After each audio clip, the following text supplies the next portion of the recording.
अस्सलाम वालेकुम, कैसे हैं आप सब। मैं हूं आपकी कुक शबाना अंसारी।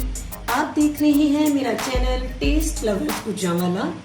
आइए आज मैं आपको बहुत ही आसान और मुनफरिद अंदाज में धनिया और पुदीना महफूज करने का तरीका बताऊंगी।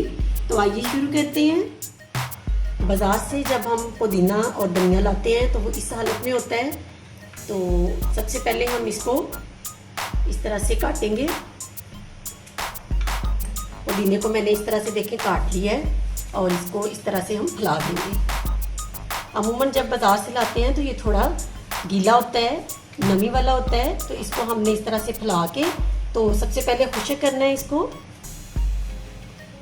और खुश्क करने के बाद इसके अंदर आपको जो भी घास और तिनके वगैरह और इस तरह गले सड़े पत्ते जो नज़र आ रहे हैं उनको आपने साइड पे करते जाना है। ये देखिए अंदर इसके कुछ इस तरह के लीव्स हैं जो कि बाकी पुदीने को भी ख़राब कर देंगे, तो इस तरह से हमने उनको साइड पे करते जाना है।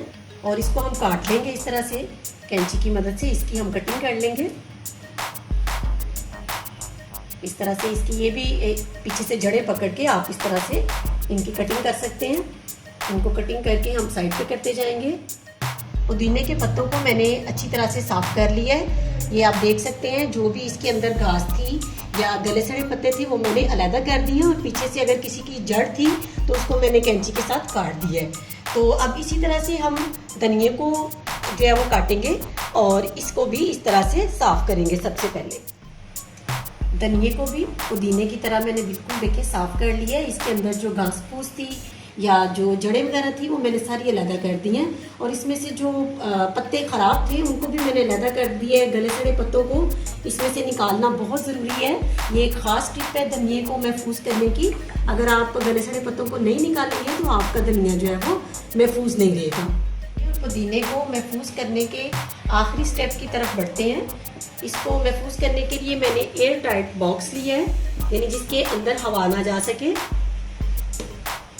ये मैंने एक बॉक्स लिया है। इसके अंदर सबसे पहले मैं टिश्यू लगाऊंगी इस तरह से, ताकि जब आप इसको फ्रिज में रखें तो इसमें जो एक्स्ट्रा नमी बन जाती है फ्रिज के अंदर वो ये टिश्यू जज़ब कर सके।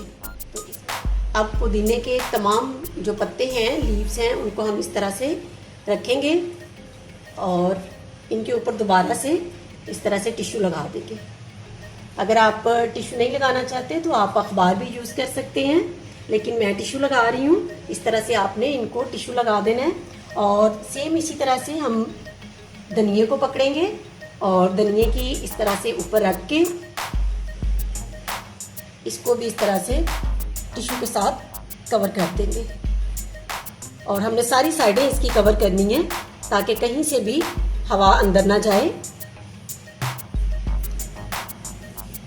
इस वक्त धनिया और पुदीना बिल्कुल खुश्क है। और यहाँ पे एक ख़ास टिप है मेरे पास कि जब भी आप धनिये और पुदीने को इस तरह से महफूज करें तो आपने उसको धोना नहीं है बिल्कुल भी। आपने उसको इसी तरह से साफ़ करके रख देना है, और जब आपने अपनी हंडिया में अपने खानों में इस्तेमाल करना हो धनिया और पुदीना तब आप इसमें से निकालें और उसको धो के फिर इस्तेमाल करें। अब हम इसको ढक्कन लगा के इस तरह से टाइटली बंद कर देंगे और फ्रिज में रख देंगे। ये 15 से 20 दिन तक आपका धनिया और पुदीना ख़राब नहीं होगा। लेकिन अगर आपको मेरी ये वीडियो पसंद आई है तो इसको लाइक और शेयर कीजिएगा, चैनल को सब्सक्राइब कीजिएगा, और इसके साथ ही अपनी कुक शबाना अंसारी को इजाज़त दीजिएगा। दुआओं में याद रखिएगा, अपना ज़्यादा सारा ध्यान रखिएगा। फिर मिलेंगे एक नई वीडियो के साथ, तब तक के लिए अल्लाह हाफिज़।